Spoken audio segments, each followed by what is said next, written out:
Hello everyone, welcome back to my channel trip by Neelu. After a long gap ఇంకొక ట్రిప్తో వచ్చేసాను. ఈసారి మేము ఎక్కడికి వెళ్తున్నామంటే విజయవాడ కనకదుర్గాదేవి టెంపుల్కి వెళ్తున్నాము. మేము నైట్ బయలుదేరాము. ఇది అరౌండ్ 11 దాటిన తర్వాతే బయలుదేరాము. సో మా ప్లాన్ ఏంటి అంటే మార్నింగ్ 4 o'clockకి అమ్మవారి టెంపుల్ ఓపెన్ చేస్తారు. సో ఆ టైం కల్లా వెళ్ళి దర్శనం చేసుకోవాలి అనేది మా ప్లాన్. ఎందుకంటే మేము వెళ్ళిన రోజు ఫ్రైడే కొంచెం రష్ ఎక్కువ ఉంటుంది కదా అమ్మవారి టెంపుల్. సో కొంచెం ఎర్లీగా దర్శనం అయిపోతే బెటర్ అనిపించింది. 4 కల్లా అక్కడికి రీచ్ అయ్యి దర్శనం కంప్లీట్ అవ్వాలి అనేది మా టార్గెట్ అనమాట. సో లెట్స్ సీ అది అయ్యిందా లేదా అనేది చూద్దాం. హైదరాబాద్ టు విజయవాడ వెళ్ళడానికి మనం హైదరాబాద్ విజయవాడ ఎక్స్ప్రెస్ హైవేని యూజ్ చేస్తాము, ఓఆర్ఆర్ మీదుగా. ఈ హైవేని మనకి అక్టోబర్ 2012 నుంచి వాడకంలోకి తీసుకొచ్చారు. ఈ highway Hyderabad outer ring road నుంచి విజయవాడ గొల్లపూడి వరకు అవైలబుల్గా ఉంది. అంటే ఈ హైవే యొక్క స్టార్టింగ్ పాయింట్ వచ్చేసి Hyderabad outer ring road cross చేసిన తర్వాత అండ్ ఎండింగ్ పాయింట్ వచ్చేసి విజయవాడ దగ్గర గొల్లపూడి దగ్గర.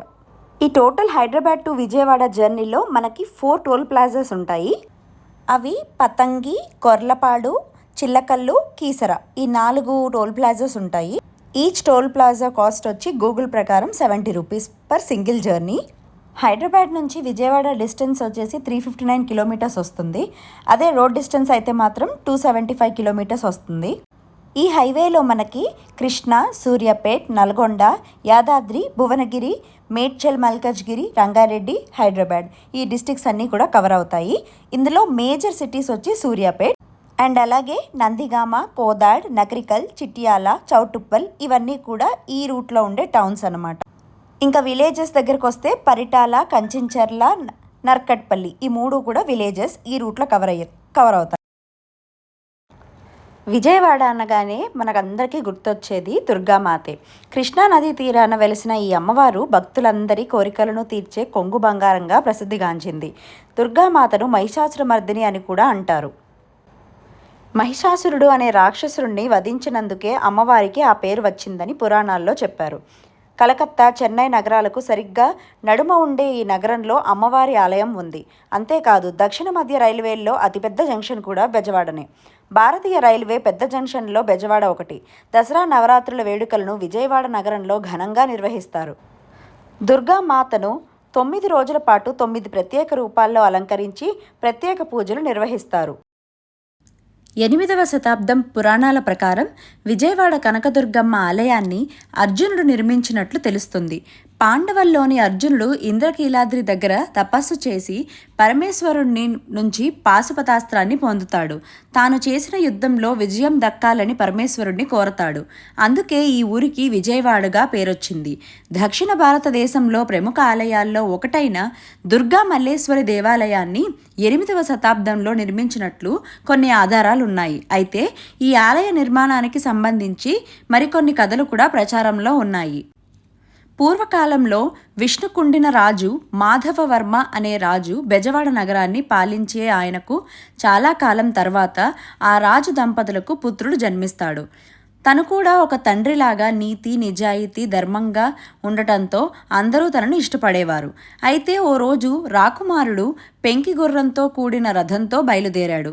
అయితే దాన్ని అదుపు చేయడం అంత సులభం కాదు. అది చాలా పొగరుబోతు.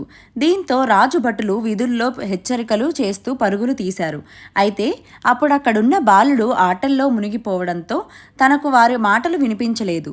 మరోవైపు ఇష్టారాజ్యంగా వెళ్తున్న గుర్రపు రథాన్ని అదుపులో చేయడానికి రాకుమారుడు ఎంత ప్రయత్నించినా తన వల్ల కావడం లేదు. ఆ సమయంలో బాలుడు రథచక్రం కింద పడి ప్రాణాలు కోల్పోయాడు. ఆ బాలుడి తల్లి తన భుజాలపై తనను మోసుకొచ్చి రాజుల భోగభాగ్యాలను అనుభవించవచ్చు, కానీ ఇలా మనుషుల ప్రాణాలు తీయకూడదు, తనకు న్యాయం చేయాలని రోధించింది. అప్పుడు మాధవవర్మ ఈ నేరానికి తగిన శిక్ష ఏంటో చెప్పాలని న్యాయాధికారులను కోరతాడు. వారంతా చాలాసేపు చర్చించి మరణశిక్ష విధించాలని చెబుతారు. అయితే రాకుమారుడు కావాలని తప్పు చేయలేదు. తప్పించుకునేందుకు ప్రయత్నించినా ఫలితం లేకుండా పోయింది. కాబట్టి శిక్షను తగ్గించొచ్చు అని చెబుతారు. అయితే రాజు మాధవవర్మ దానికి ఒప్పుకోలేదు. న్యాయం ఎవరికైనా సరిగ్గా ఉండాలి అంటూ మరణశిక్ష విధిస్తాడు. పిదప సింహాసనం దిగిన వెంటనే మాధవవర్మ ఓ తండ్రిగా బోరున విలపించాడు. అప్పటికే శిక్ష అమలు జరిగిపోయింది. సరిగ్గా అదే సమయంలో మాధవవర్మ ధర్మనిష్టకి సంతోషించిన బెజవాడ దుర్గమ్మ అటు మరణించిన బాలుడిని, ఇటు రాకుమారుడిని ఇద్దరిని బతికించడమే కాక అక్కడ కనకవర్షం కురిపించింది. అప్పటి నుంచి ఆ దేవి కనకదుర్గమ్మగా ప్రసిద్ధి చెందింది. ఈ కథకి సంబంధించిన హిస్టరీ కూడా మనకి అవైలబుల్గా ఉంది. మరో హిస్టరీ ప్రకారం కృతయుగంలో అసురుడిని సంహరించేందుకు తానొస్తానని చెప్పి మాయమవుతుంది. అప్పటి నుండి కీలుడు పర్వత రూపంలో ఉండి అమ్మవారి కోసం ఎదురు చూశాడు. కొంతకాలం తర్వాత మహిషాసురి వధించి కీలకుడికి ఇచ్చిన కోరికను నెరవేరుస్తుంది.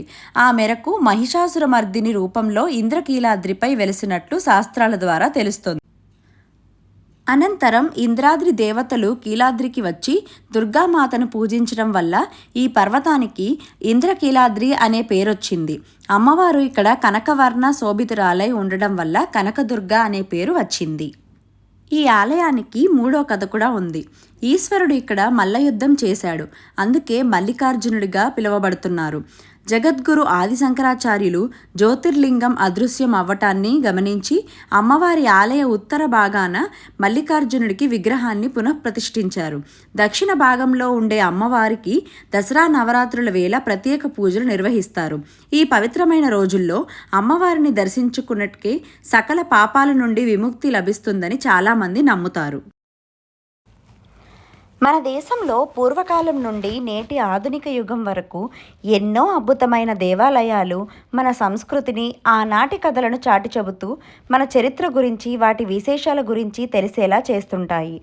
ముఖ్యంగా దేవాలయాలపై కనిపించే అద్భుతమైన శిల్పాలు మనకి అప్పటి కళాకారులను గురించి సవివరంగా తెలిసేలా చేస్తాయి. విజయవాడలో దుర్గాదేవి నవరాత్రులు అంగరంగ వైభవంగా జరుగుతాయి.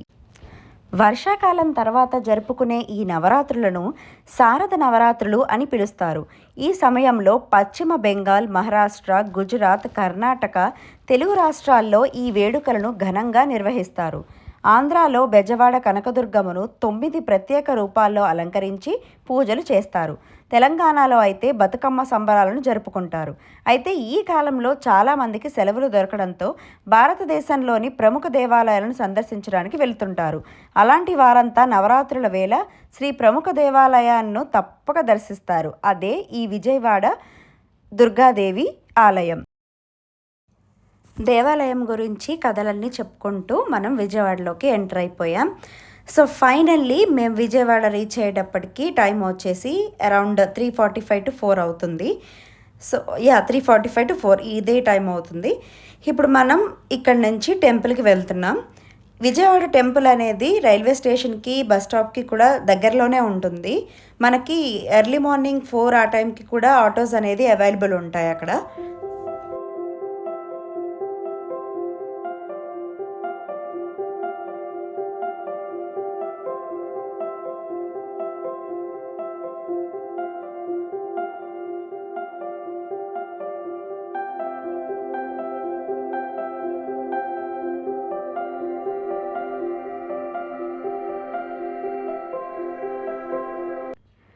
మనం ఇప్పుడు టెంపుల్ దగ్గరలోకి వచ్చాము. అంటే కొంచెం కొండపైకి వెళ్తే మన అమ్మవారి గుడి దగ్గరికి వెళ్ళొచ్చు. ఇది కొండ మీదకి వెళ్ళడానికి ఎంట్రన్స్. సో ఇక్కడ మనం పర్ వెహికల్ ఒక 50 రూపీస్ పే చేయాలి. సో ఇక్కడ పేమెంట్ చేసాము ఒక 50 రూపీస్. అండ్ ఇది లోపలికి వెళ్ళడానికి దారి, అంటే కొండ మీదకి వెళ్ళడానికి దారి. ఫ్రీ బస్సెస్ కూడా అవైలబుల్గా ఉంటాయి ఇక్కడికి వెళ్ళడానికి. కాకపోతే అది 6 తర్వాత. స్టెప్స్లో అయితే కనుక మనకి కొండపైకి వెళ్ళడానికి 400 స్టెప్స్ ఉంటాయి. ఇదే మనం కొండపైకి వెళ్ళే రూట్. ఇది పెద్ద డిస్టెన్స్ ఉండదండి, చాలా నియర్గా ఉంటుంది ఇది.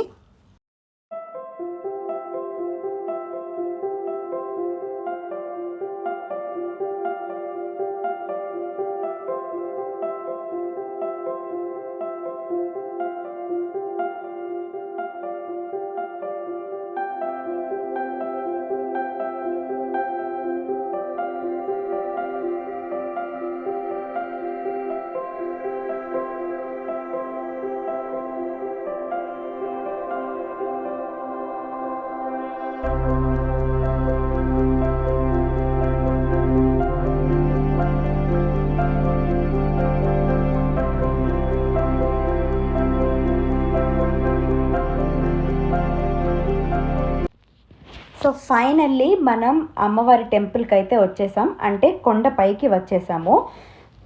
ఓన్ వెహికల్స్లో వచ్చిన వాళ్ళు ఇక్కడ వరకు రావచ్చు, పార్కింగ్ ఇక్కడ ఉంటుంది. సో మనం వెహికల్ పార్క్ చేసుకొని లోపలికి వెళ్ళి అమ్మవారిని దర్శించుకొని రావచ్చు. అయితే లోపలికి మన మొబైల్స్ ఏవి కూడా అలౌ చెయ్యరు. కరెక్ట్గా 6 o'clockకి మొబైల్స్ చెక్ చేసే వాళ్ళందరూ కూడా వస్తారు. అప్పుడైతే చాలా స్ట్రిక్ట్గా ఉంటారు. మనం మార్నింగ్ 4:30, 5 ఆ టైంకి వెళ్ళాము అంటే మాత్రం ఇలా షూట్ చేసుకోవడానికి పర్మిషన్ ఉంటుంది. సో నెక్స్ట్ పార్ట్ 2లో కలుద్దాం.